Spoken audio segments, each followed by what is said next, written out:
రాష్ట్రంలో కాంగ్రెస్ ప్రభుత్వం ఏర్పడి 6 నెలలు గడిచిన తర్వాత ముఖ్యమంత్రి గారికి అధికారికంగా జిల్లాల్లో పర్యటించడానికి ఇప్పుడు తీరిక దొరికింది. ఢిల్లీ టూర్లు, పదవుల పంపకాలు, ఎన్నికల సమావేశాలు, ఎన్నికల సమీక్షలు, పార్టీలో పంచాయతీలు, ప్రత్యర్థి రాజకీయ పార్టీల నాయకుల మీద దాడులు, కుట్రలు, కుతంత్రాలు, కేసులు, పిఆర్ స్టంట్లు, రాబోయేటువంటి కాలానికి పాటు వార్తలను వడ్డించడానికి కావాల్సినటువంటి స్క్రిప్టులను రెడీ చేయడం, ఫైనల్గా ఇప్పుడు అవన్నీ ముగించుకొని ప్రజాపాలన కాబట్టి ప్రజల మధ్యలోకి రావాలనేటువంటి ఒక సోయి వచ్చి ఇప్పుడు అధికార పర్యటనలు స్టార్ట్ చేసిండు. చాలా సంతోషం. బీఆర్ఎస్ పార్టీ దాన్ని స్వాగతిస్తున్నారు. ఓరుగల్లు తెలంగాణకు 2వ రాజధాని లాంటిది, ఒక సాంస్కృతిక రాజధాని, ఒక కళా రాజధాని, ఒక ఉద్యమ గడ్డ, ఉద్యమ కేంద్రం, తెలంగాణ ఉద్యమానికి ఊపిరి పోసినటువంటి ఒక గడ్డ. మరి అలాంటి ఓరుగల్లును మొట్టమొదటి జిల్లాగా ఎంచుకొని పర్యటించడం చాలా సంతోషం. అంత బాగానే ఉన్నది, కానీ మొట్టమొదటిసారి వస్తున్నటువంటి సందర్భంగా ముఖ్యమంత్రి గారు ఈ ప్రైవేటు ఆసుపత్రి ఓపెనింగ్ను ఎంచుకోవడం ఏదైతుందో ఇది చాలా ఆశ్చర్యంగా కలిగించింది. అంటే ముఖ్యమంత్రిగా ప్రైవేటు కార్యక్రమాల్లో కూడా పాల్గొనవచ్చు, అది తప్పేం లేదు. గతంలో కూడా ముఖ్యమంత్రులుగా పనిచేసినటువంటి వాళ్ళు చాలామంది పాల్గొన్నారు. కానీ మొట్టమొదటిసారి వస్తున్నప్పుడు ఉత్తర తెలంగాణకే పెద్ద దిక్కు, పేదవాళ్లకు పెద్ద ఆసుపత్రి అయినటువంటి ఎంజిఎంను సందర్శించాలనేటువంటి సోయి లేకుండా ఎవరో కార్పొరేటు సంస్థలు ప్రారంభిస్తున్నటువంటి ఈ కార్పొరేటు ఆసుపత్రిని తన స్వహస్తాలతోని ప్రారంభించాలనుకోవడం నిజంగా ఆశ్చర్యం కలిగించింది. ఇది చాలా బాధాకరం కూడా. ఎందుకంటే వరంగల్లో ఉన్నటువంటి ఎంజిఎంకు కేవలం వరంగల్ నలుమూల నుండే పేషెంట్స్ రారు. ఉత్తర తెలంగాణలో ఉన్నటువంటి అనేక జిల్లాల నుండి, ఖమ్మము, మంచిర్యాల, రామగుండము, గోదావరికని, భద్రాచలము, చెర్ల, అలా తెలంగాణలో ఉన్నటువంటి అనేక ప్రాంతాల నుండి వస్తూ ఉంటారు.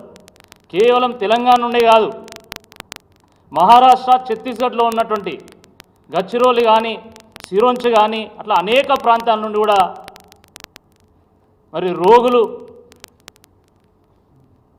ఎంతో ఆశతోని వైద్యం చేయించుకోవడానికి వరంగల్కి వస్తూ ఉంటారు. కానీ దురదృష్టకరమైనటువంటి విషయం ఏంటంటే ఈరోజు కేవలం ఎంజిఎం మాత్రమే కాదు, ప్రజా ఆరోగ్య వ్యవస్థకు తెలంగాణలో జబ్బు పట్టింది.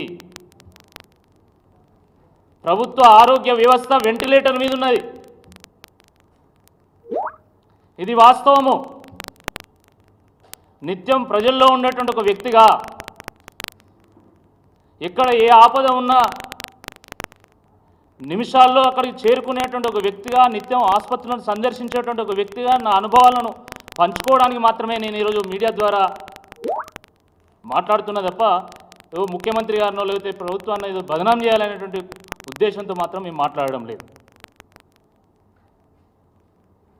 ఈరోజు వరంగల్లో ఉన్నటువంటి ఎంజిఎం ఆసుపత్రికి రోజువారీగా కనీసము 2500 నుంచి 3000 మంది ఓపీకి వస్తారు. దాని పక్కనే ఉన్నటువంటి కేఎంసీ సూపర్ స్పెషాలిటీ హాస్పిటల్కి సుమారుగా 800 నుంచి 1000 మంది వస్తారు రోజు. కానీ అక్కడ ఉన్నటువంటి బెడ్లు ఎన్ని? వరంగల్ ఎంజిఎంలో ఉన్నటువంటి బెడ్లు కేవలం 1300 మాత్రమే.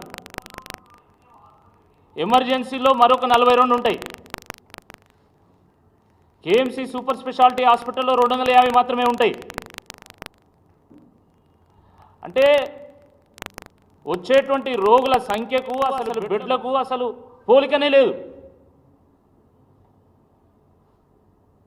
అంత పెద్ద ఆసుపత్రిలో ఉన్నది కేవలం 250 మంది డాక్టర్లే, ఇంకా 150 మంది కావాలి. సరైనటువంటి సంఖ్యలో ఈరోజు డాక్టర్లు లేరు. చాలా డిపార్ట్మెంట్స్లో అసలు ఫుల్ టైం డాక్టర్లు లేరు, పర్మనెంట్ డాక్టర్లు లేరు. కాంట్రాక్టు పేరు మీద డాక్టర్లను తీసుకొని ఈరోజు ప్రజా ఆరోగ్య వ్యవస్థను మేము నడిపిస్తామంటే ఎంత దయనీయమైనటువంటి పరిస్థితుల్లో ఈరోజు ప్రభుత్వ ఆసుపత్రులు ఉన్నాయో ఒక్కసారి అర్థం చేసుకోవాల్సిందే ఈ సందర్భంగా నేను కోరుతా ఉన్నాను. అరే ప్రభుత్వ హాస్పిటల్ పోతే ఓ ల్యాబ్ ఉండదు, ల్యాబ్ ఎక్విప్మెంట్ ఉండదు, ల్యాబ్ టెక్నీషియన్ ఉండడు,